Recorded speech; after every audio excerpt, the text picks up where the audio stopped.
자, 아까 말씀드린 것처럼 반포자의 아파트를 구매하고 88억 원 손해봤다. 좀 역설적인데요. 그럴 리가 있겠습니까? 그죠? 반포자의 아파트를 2009년에 매수했다면 당연히 더블 이상 돈을 벌었습니다. 그런데 왜 88억 손해를 봤느냐? 한번 내용을 보죠. 자, 삼성전자와 비교하니까 그렇다는 얘기입니다. 먼저 서초구 반포자의 분양가를 제가 인터넷에 찾아보니까 2008년 5월에 뉴스가 하나 올라와 있더라고요. 분양가가 평당 3,500만 원이다. 이 얘기가 나왔었어요. 그래서 제가 오케이. 그러면 분양을 받는 사람들을 3,500만 원, 제일 싸게 받았겠죠. 3,500만 원에 분양을 받았다고 치고 최근에 보니까 35평에 평당 8,500만 원을 호가하고 있더라고요. 이게 뭐 실제로 이렇게 팔 수 있는 건지 모르겠는데 8,500만 원이면 뭐 최대 맥시멈이 되겠죠. 그래서 3,500만 원에 사서 평당 8,500만 원에 팔 수 있는 수익을 챙겼다는 겁니다. 자, 그러면 35평을 받더니 8,500이고 뭐 50평 되는 한 7천만 원대 호가가 나오고 있던데 이렇게 보면 35평을 3,500만 원의 분양가를 받았으면 세전 12억 2,500만 원 정도의 이 아파트를 샀을 거예요. 그죠?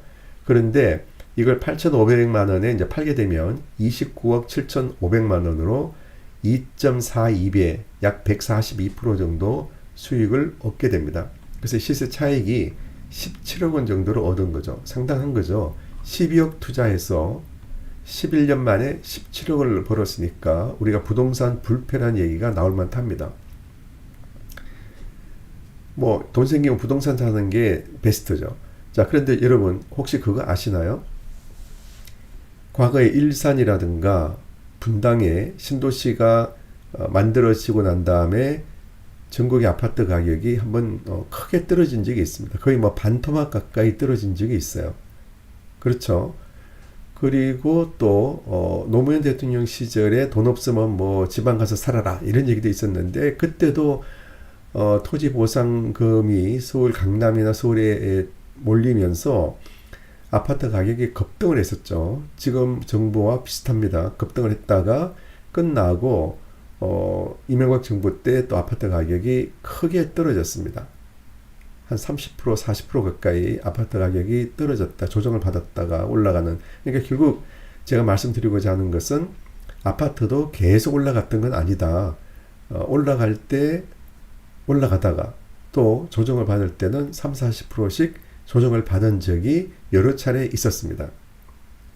주식시장하고 비슷해요. 자, 이렇게 보시면 됩니다. 자, 그러면 근데 아파트는 내가 한 채 갖고 있으면 떨어지나 올라가나 사실 뭐 이거를 내가 팔 수 있는 건 아니기 때문에 사실 큰 의미는 없긴 합니다만 어쨌든 간에 그 아파트도 이런 움직임을 보이고 있다. 삼성전자를 한번 볼게요. 2009년 1월 2일 날 새해 첫날 삼성전자를 매수를 했다고 보시죠. 12억 2,500만 원을 매수를 했습니다. 그리고 한 번도 안 팔고 들고 가는 거예요. 계속 들고 갔더니 얼마가 됐냐? 117억 7,800만 원이 됐어요. 무려 105억 원의 수익이 생긴 겁니다. 이거 뭐 저도 이거 시뮬레이션 돌려놓고 이게 맞냐 하고 몇 번씩 봤는데 이렇게 나오더라고요. 그러니까 12억 2,500만 원이 117억이 되는 거죠. 반포자에는 29억이 됐는데 117억. 단위가 다르죠.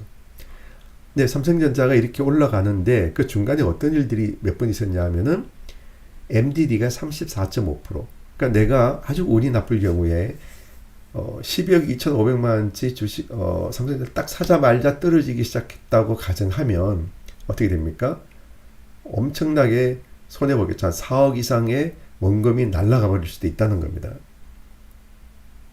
장기 투자하면 이 MDD가 커질 수밖에 없어요. 왜? 다 두들겨 맞아야 되겠죠. IMF 두들겨 맞고 신용위기 두들겨 맞고 코로나 두들겨 맞고 다 맞아야 돼요. 그렇기 때문에 MDD가 커질 수밖에 없는 거죠. 그래서 장기 투자할 때는 워런 버핏이 얘기했는 것처럼 부동산 투자하듯이 할 수밖에 없어요. 내가 팔 게 아니다. 내가 살 집인데 뭐 이런 식이죠. 그런 식으로 가면 MDD 다 두들겨 맞으면서 갈 수밖에 없는 거죠. 이게 장기 투자의 장단점이긴 합니다. 이걸 이제 버틸 수가 있어야 되겠죠.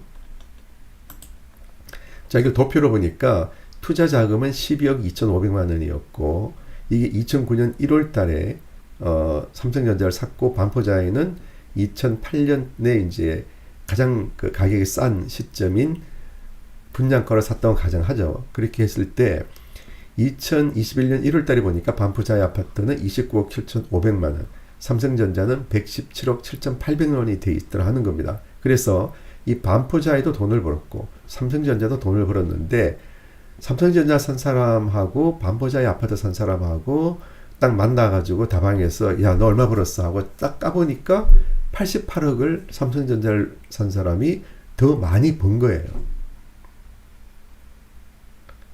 그럼 반포자의 아파트 사신 분은 어떻게 되겠어요? 바로 그냥 배 아프겠죠. 아, 내가 그때 삼성전자 살걸, 이런 식의. 그런데 자, 이 내용을 보면 사실 삼성전자 사는 게 정답이긴 한데요. 그 시점에 가서 12억 2,500만 원이 있으니까 당신이 삼성전자 살래요? 반포자의 아파트 살래요? 그러면 100에 99명, 100에 99명은 당연히 반포자의 아파트를 샀을 것 같아요. 저도 반포자의 아파트를 사지 않았을까. 그런 것 같아요. 자, 근데 실제로 보니까 이 삼성전자를 사는 게 훨씬 수익률이, 월등하게 수익률이 좋았다 하는 겁니다. 앞으로도 이렇게 될까? 그건 모르죠, 아무도. 그죠? 한데 과거에 지금까지 수십 년 동안의 쭉 과정을 보면은 삼성전자가 월등히 수익률이 좋았다는 겁니다. 다시 정리하자면, 그죠? 원금 12억 2,500만 원을 시작해서 반포자이는 17억, 삼성전자는 100억 수익을 얻었고, 반포자이 아파트를 구매하고 88억이나 손해를 보게 된 거죠. 이걸 역으로 보니까 2009년 1월 달에 3억 5천만 원만 가지고 삼성전자를 샀다면 지금 그 삼성전자를 팔아서 반포자의 아파트를 살 수 있더라고요. 그러니까 지금 반포자의 아파트 살고 있는 분은 12억 2,500만 원을 투자해서 살고 있는데, 어떤 사람은 3억 5천만 원만 주고 살고 있는 거예요. 거기다가 지금 여기 뭐가 빠졌냐면은 배당금, 유무상 정자 이런 거 다 빠졌거든요. 그거 넣으면 아마 엄청 커질 거예요. 그러니까 이런 배당금까지 포함한다면 이거 외에도 승용차 몇 대는 식구수대로 승용차 한 대씩 다 사서, 그죠? 가지고 있겠죠.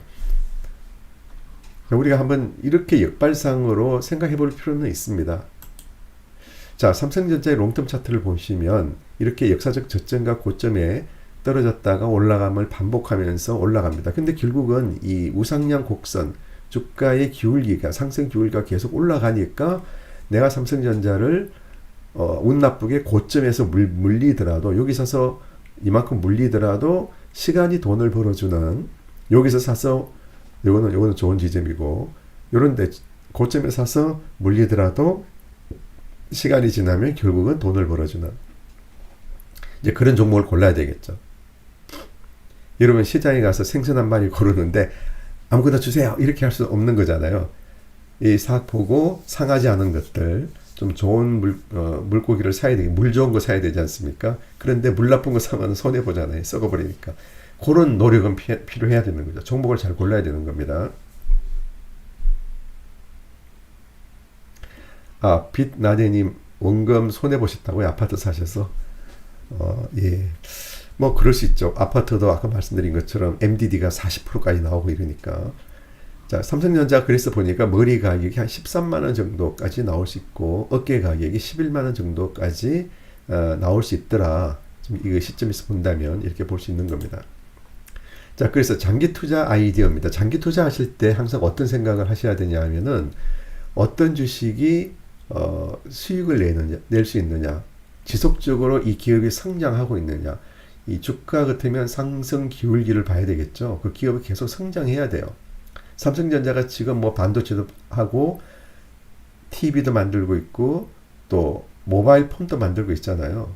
그런데 앞으로 5년, 10년 뒤에 가서 모바일 폰이 안 팔릴 수도 있는 거고, TV가 안 팔릴 수 있는 거고, 반도체가 어떤 문제가 생길 수도 있는 거고, 아무도 모르는 거잖아요.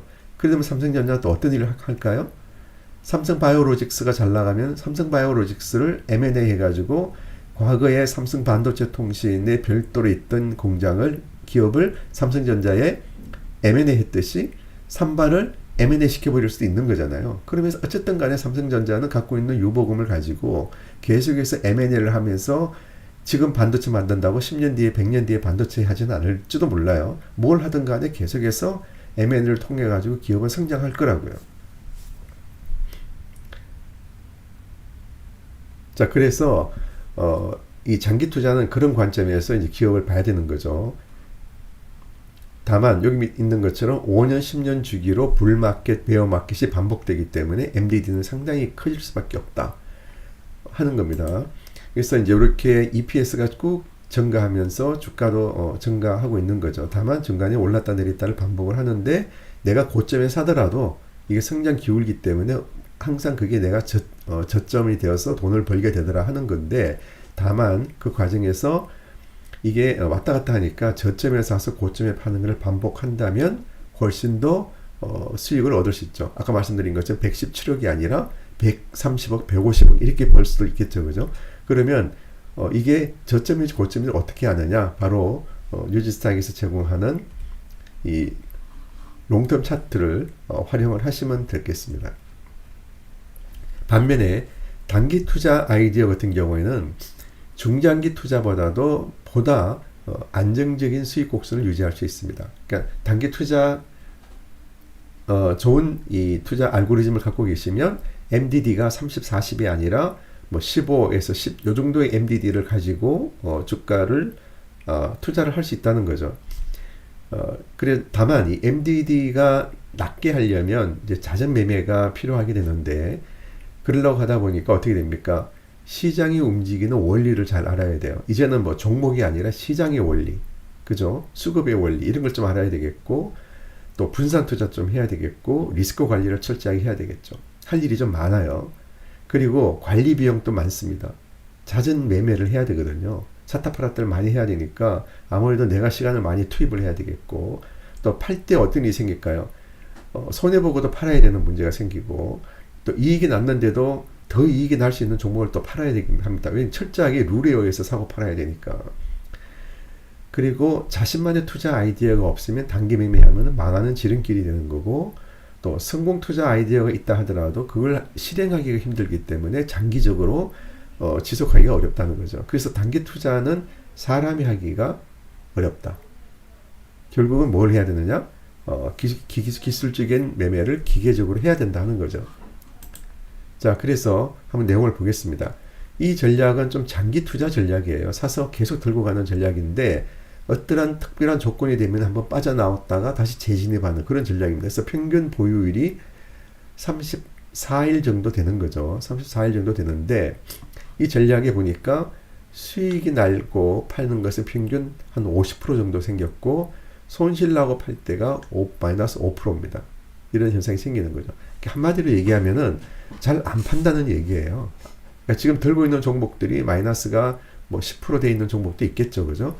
그래서 웬만한 경우는 들고 갑니다. 수익이 날 때까지. 그런데 특별한 경우에는 손실 나고도 팔기도 하고 수익 나고도 팔기도 한다. 이런 전략이라고 보시면 돼요.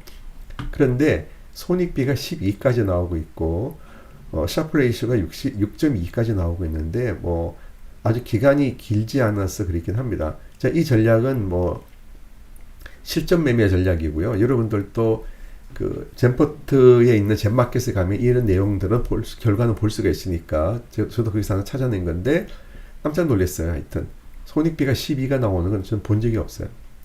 1.5만 나와도 상당히 잘하는 전략인데 12까지 나왔으니까 어쨌든 굉장히 좋은 전략을 하나 제가 봤고요. 내용은 볼 수 없어서 안타깝습니다만은, 여기 보시면 지난 8월달 9월달 수익이 좋았고요. 10월달에 시장이 안 좋을 때도 잘 버텼죠. 그리고 11월달은 시장을 못 따라갔지만 12월, 1월달은 월등하게 거의 20% 이상 수익이 나오고 있어요. 그리고 MDD가 기간이 짧으니까 6.19 정도로 있고요. 불과 이 8, 9, 10, 11, 12, 1월 6, 7개월 또 한 6개월 정도 되네요. 여기 4개월로 되어 있는데 80% 정도 수익이 났습니다. 8월 26일부터 했으니까 9, 10, 11월, 12월 그러네요. 만 4개월 보름 정도 되어 있네요. 또 하나의 전략은 조금 이제 뭐 한 달 정도 보유하고 팔는 전략, 한두 달 보유하고 파는 전략인데 중간에 이제 평균 보유율이 18일 정도 되네요.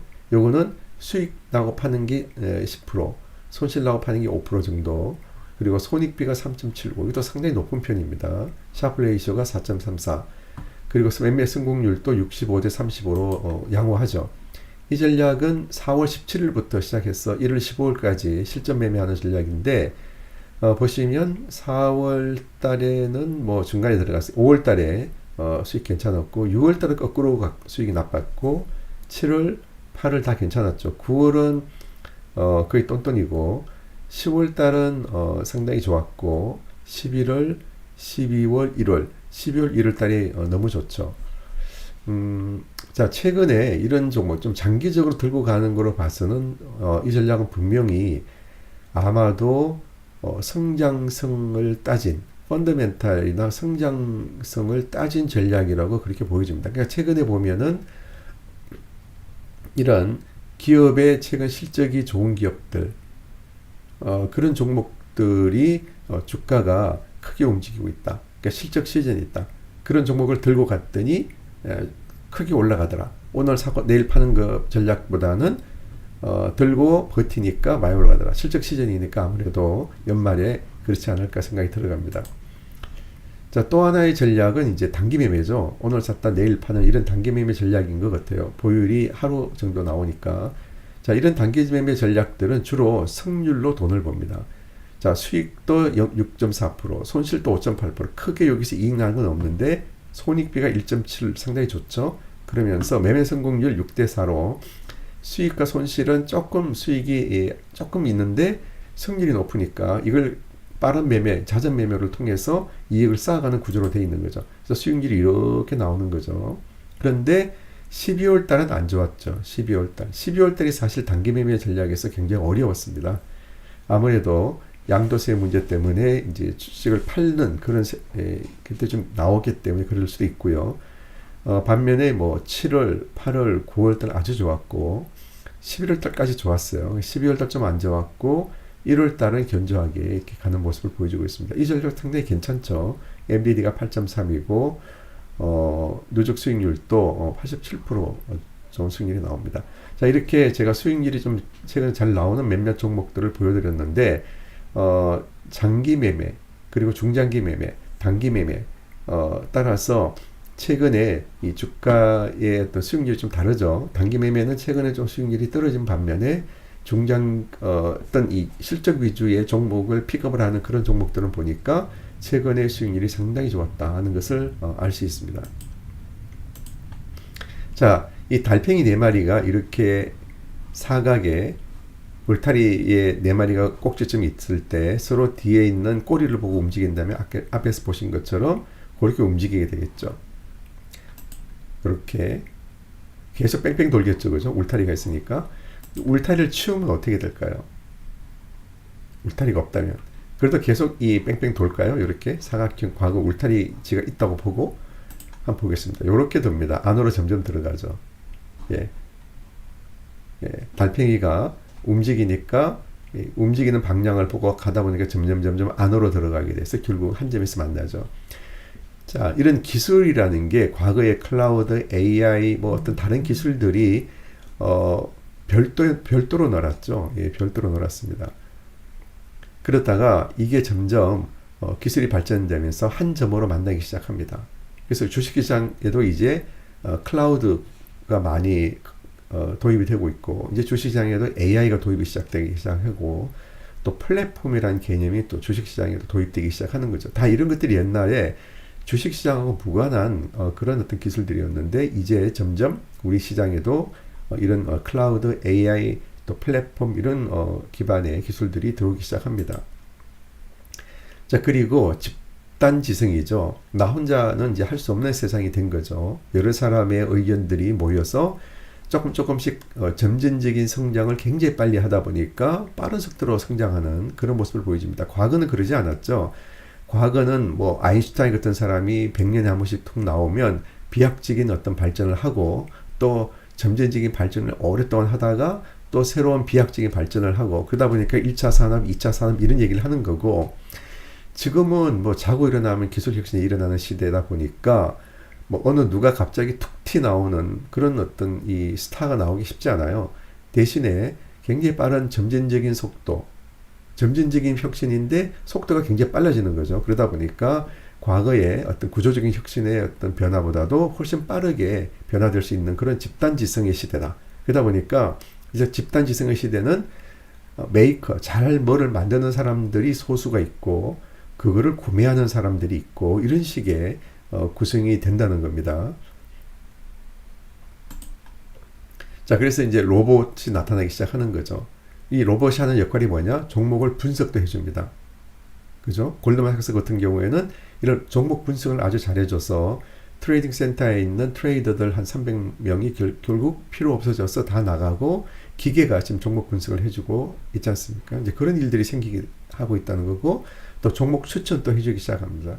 어떤 전략에 의해서 내가 자동 매매를 안 하더라도 그 전략이 뽑아내는 종목들이 있어요. 오늘은 삼성전자 사세요. 이런 식의 종목 추천을 해준다는 거죠. 전문가 역할을 하는 거죠.